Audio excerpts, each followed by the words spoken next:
Ikibazo kiravugwa mu tugari tubiri twandikwe na Bugera ni mu murenge wa Remera akarere ka Ngoma, aho abaturage bavuga ko ubujura bw'ingurube by'umwihariko burimo gufata indi ntera. Iyi ndyohesha birayi ni itungo ryitaweho cyane muri aka gace, aho benshi barivuga imyato. Kuba ubujura buryibasiye ngo birashegesha benshi nk'uko twaganiriye babivuga. Kuvuga ngo ubujura bw'ingurube, hari abantu bagaragara nk'abantu b'insoresore n'iki byose, bo bafite bagenzi babo batuye nko muri za Kayonza, noneho zikibwa nko muri ibice by'iwacu hano zikajyanwa Kayonza, none izibwa Kayonza zikaza zigacururizwa inaha. Hari izikirwa aho ngaho zikajyanwa ari intumbi, hari n'izo bafatanwa mu ijoro bagafatwa n'irondo cyangwa se wenda nk'aho yabuze bakora iperereza bahamagara mu wundi murenge cyangwa se mu wundi mudugudu igafatirwa aho ngaho ikiri nzima. Baraza bagagucunga neza gusinziriye bakaza bakayitwara cyangwa se bakigata bese bayitwara bayibaze. Aba baturage baravuga ko iri tungo ry'ingurube ari ryo ryari risigaye ribagoboka mu gutanga mituelle de santé ndetse no kujyana abana ku mashuri, aho kugira ngo abajura bakomeze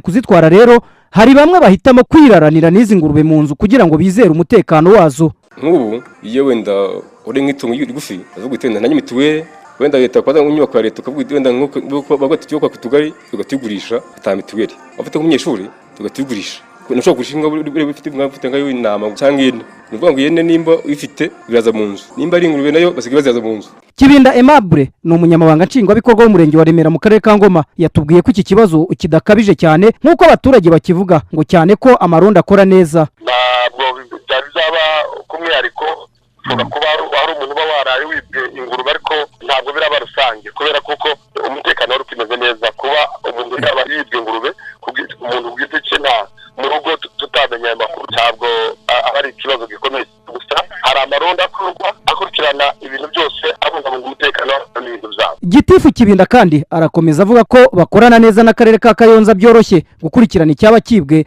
gitambutswa muri aka karere, dore ko bihana imbibi. Turakorana kubera dukorana code dufite polisi nayo n'indi polisi burya iyo duhuye n'icyo kibazo turahamagarana tukabungabunga umutekano kuko twese dusenyera ku mugozi umwe. Umuturage niwe tubungabunga umutekano we, tuhamagara Kayonza tukavugana kandi bikagenda neza. Ubworozi bw'ingurube ni ubworozi bwitaweho cyane muri aka gace, kandi ababukora bagaragaza kenshi ko butanga umusaruro, bigafasha aborozi b'ingurube kuba bakwiteza